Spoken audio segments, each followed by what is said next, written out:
ছেলের সাথে আমি কিভাবে সংসার করব? হ্যাঁ, আমি বদলে গেছি। আমি বদলে গেছি আমার দায়িত্বের জন্য, আমি বদলে গেছি আমার পরিবারের জন্য, তোমাদের সবাইকে ভালো রাখার জন্য। মানে আখি, তুমি সবসময় আমাকে বলো বিয়ের আগে সারাক্ষণ আমি তোমার পিছন পিছন ঘুরতাম, তোমাকে দেখার জন্য চোরের মতো তোমাদের বাসায় পর্যন্ত গিয়েছি। আর বিয়ের পর মানে এখন কেন তোমার সাথে আমি আগের মতোই পাগলামিটা করছি না? বিয়ের আগে আমি শুধু একজন প্রেমিক ছিলাম, আমার কোনো দায়িত্ব ছিল না, অফিস ছিল না, বস ছিল না, বাসা ভাড়া ছিল না, বউ ছিল না, এমনকি বাবা মায়ের চিকিৎসার খরচ পর্যন্ত চালাতে হতো না।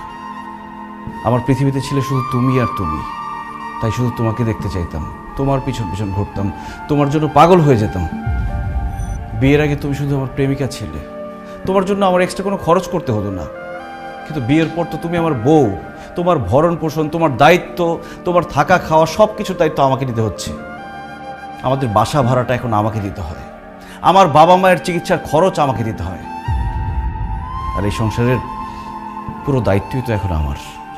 আর আমার চাকরি আছে, সেখানকার কাজটাও তো আমাকেই করতে হয় আখি, বসের মন জুগিয়ে চলতে হয়। তুমি সবসময় আমাকে বলো না আমি তোমার পাশে শুয়ে থাকি, কিন্তু তারপরও তোমার সাথে হাসি মুখে কেন কথা বলি না? কারণ আমি তখন চিন্তা করি, আমি ভাবি যে আমার বউটার মুখে সবসময় হাসি কিভাবে ধরে রাখতে পারবো। ওই দিন তুমি সাজগোজ করে নতুন শাড়ি পরে আমার সামনে এসেছিলে, আর আমি তোমার প্রশংসা করিনি বলে তুমি আমার উপর রাগ করেছো। কিভাবে আমি তোমার প্রশংসা করব? আমি তো তখন ভাবছিলাম যে আমি কিভাবে আমার বউকে আরেকটা নতুন শাড়ি কিনে দিতে পারবো, কিভাবে আমার বউটা সবসময় সাজগোজ করে থাকতে পারবে সেটা নিয়ে ভাবছিলাম। আমি প্রশংসা করতে পারিনি এই জন্য। আমি 9টা থেকে 5টা পর্যন্ত অফিস করি, মাঝে মধ্যে এক্সট্রা কাজও করি।